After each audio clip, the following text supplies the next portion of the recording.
Ok, donc merci beaucoup Sébastien de m'offrir cette opportunité-là. En fait, par rapport à mon parcours professionnel, je commencerai d'abord par le début de ma formation, donc universitaire, qui s'est déroulée à Dakar.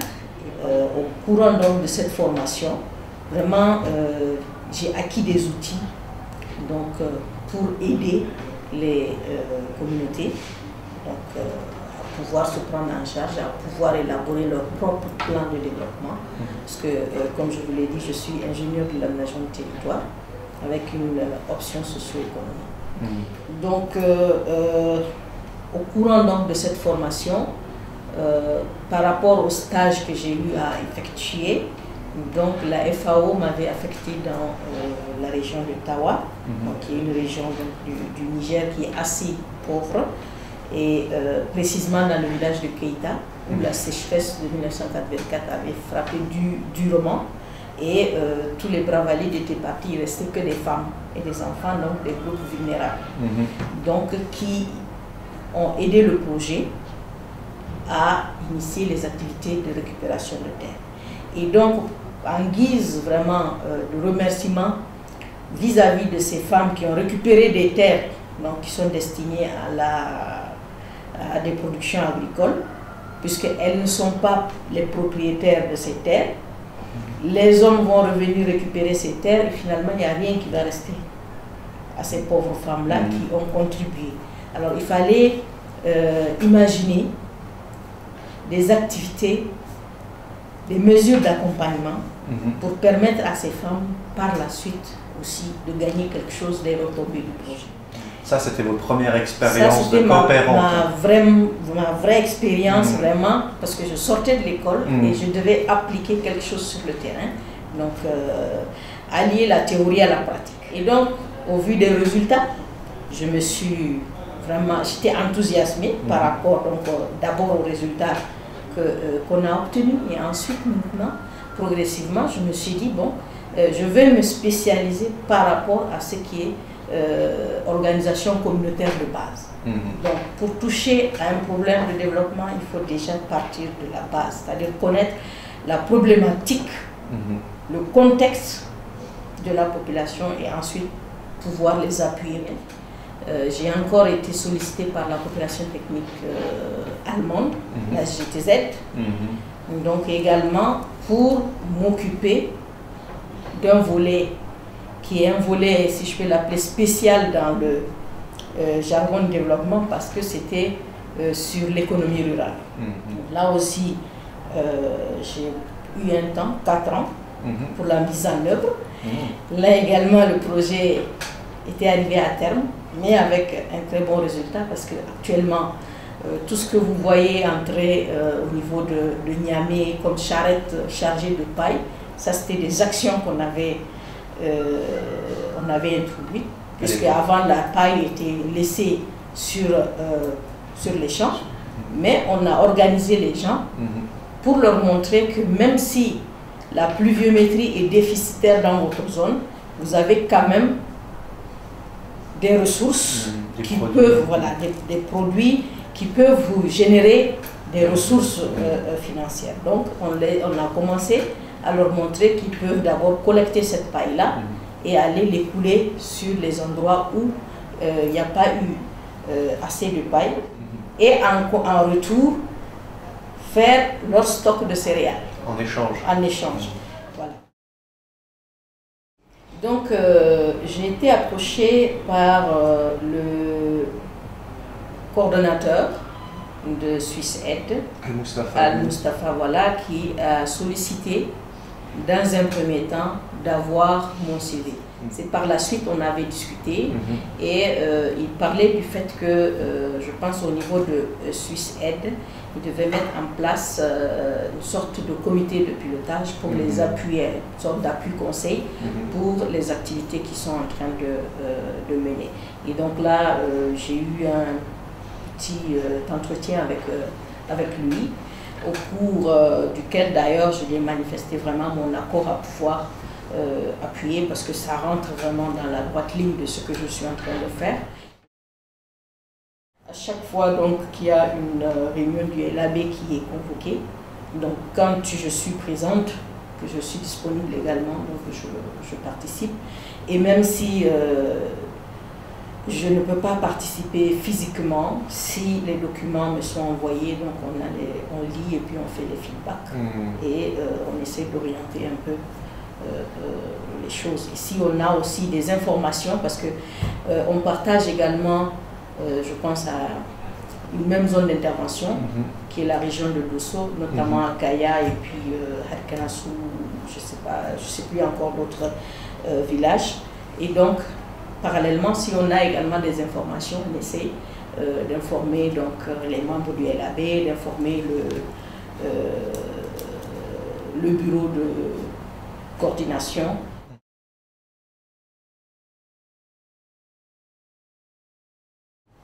Oui, j'ai participé à une interview, oui, quand on recrutait le chargé de programme. Donc, et là, bon, j'avoue que c'était quelque chose qui s'était très bien passé parce que on avait un tas de candidats interviewés et donc ça, j'ai beaucoup apprécié parce que bon, c'est une façon aussi de marquer un peu la participation effective donc, en tant que membre du LAB dans le recrutement du personnel. D'accord.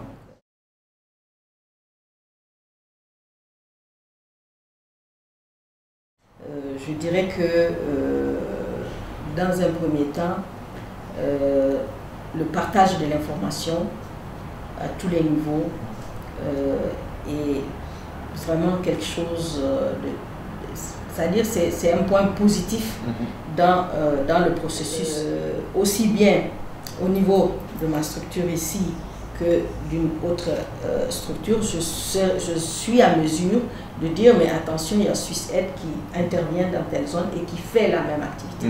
Et donc il faudrait que dans votre planification, vous essayez de planifier autre chose que ce que SwissAid est en train de faire. Et donc vraiment, ça permet de créer des synergies entre plusieurs interventions. Parce que bon, vous l'avez évoqué, il y a les moyens d'avoir des structures externes de contrôle et tout ça, mais les structures externes qui peuvent venir peuvent ne pas maîtriser le contexte autant que les gens qui sont sur place. Mais du fait que vous ne faites pas partie de SwissAid, car c'est donc un comité de pilotage d'appui conseil, vous avez aussi le recul sur l'institution SwissAid et vous n'avez pas peur peut-être de mettre le doigt là où ça fait mal. C'est déjà arrivé dans votre expérience avec le programme Niger? Oui, c'est déjà arrivé parce que moi personnellement, j'ai attiré l'attention de SwissAid par rapport à la microfinance avec un de ses partenaires dans notre zone d'intervention qui était défaillante. Donc, nous, dans nos procédures. Et donc, j'ai déjà eu à attirer l'attention de SwissAid, de la coordination de SwissAid. Et je pense qu'ils ont pris acte et ils ont également ils ont agi en conséquence. Donc, enfin, de leur part, vraiment, moi, je trouve qu'il y a une très grande maturité. Quoi. Très grande maturité. Oui, une très grande maturité, oui. Okay. Un peu, on a les mêmes approches. Aller vers les bénéficiaires directs, finaux. Donc, ce qui est très, très, très important. Et également être à l'écoute réellement des préoccupations donc de développement, en termes de développement, bien sûr, donc de la population. Donc ça, le contact direct avec les bénéficiaires, ce n'est pas donné à toute institution, en tout cas, de pouvoir le faire. Parce que bon, il y a des institutions qui s'arrêtent à exécuter des activités juste au niveau des instances, des autorités administratives et tout ça. Et le reste, on laisse le relais pour faire le travail. Ce qui n'est pas le cas de SwissAid parce que il y a quand même des agents de relais qui vont vers la population. Je pense qu'il faut remonter les informations. Et tout ce qui est travaillé au niveau de la coordination, c'est des informations émanant directement de la base. Donc ça, c'est bien important parce qu'ils ne viennent pas imposer à la population leur vision des choses, mais ils partent de la préoccupation des populations pour pouvoir bâtir quelque chose de solide et vraiment qui soit appropriable pour les bénéficiaires.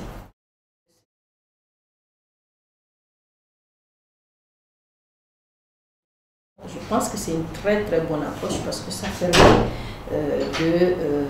de cerner, en tout cas, toutes les actions qui doivent être menées et de mettre tous les acteurs autour de la table. Donc, il faudrait que, à ce niveau-là, que Suisse Aide fasse dans un premier temps un travail également d'accompagnement de ces communes-là. Parce que bon, c'est des jeunes communes. Et souvent, on peut être confronté à pas mal de problèmes et je pense qu'il ne serait pas de trop d'initier des actions de renforcement de capacité dans un premier temps, de manière intense, de façon à ce que ces communes répondent aux attentes de Suisse Aide en termes de partenariat.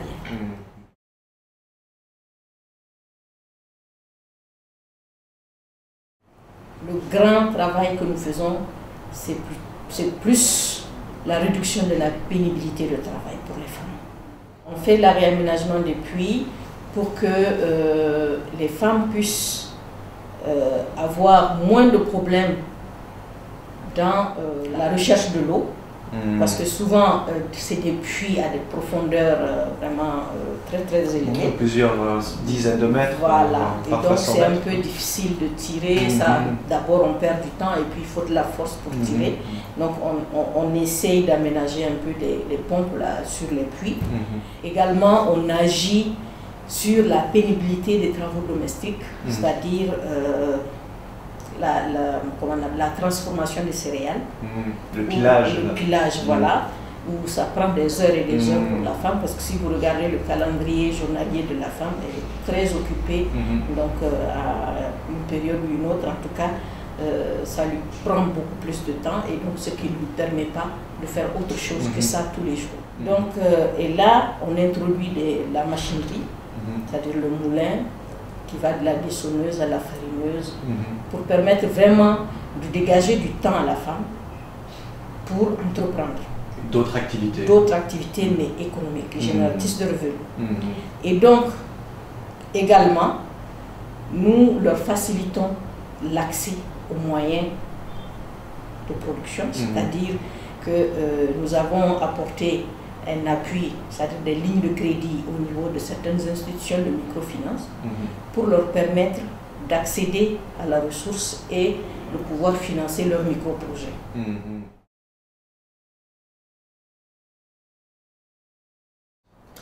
Je ne suis pas féministe, mais en fait je suis pour l'équité. Je suis pour l'équité, c'est-à-dire l'égalité des chances. Accorder la chance à toute la communauté, hommes, femmes, jeunes, vieillards, pour pouvoir apporter, dans un premier temps, d'avoir le sentiment de contribuer au développement, mais également de jouir. Je veux parler de l'accès et le contrôle des différentes actions de développement. Donc ça, moi, je suis partisane de l'équité. Voilà. Très bien. Eh bien, je vous remercie. On va terminer sur ces mots qu'on va retenir. Vous êtes partisane de l'équité et je pense que nous sommes nombreux à partager cette idée et cet avis. Je vous remercie infiniment. Merci beaucoup, Sébastien. Merci.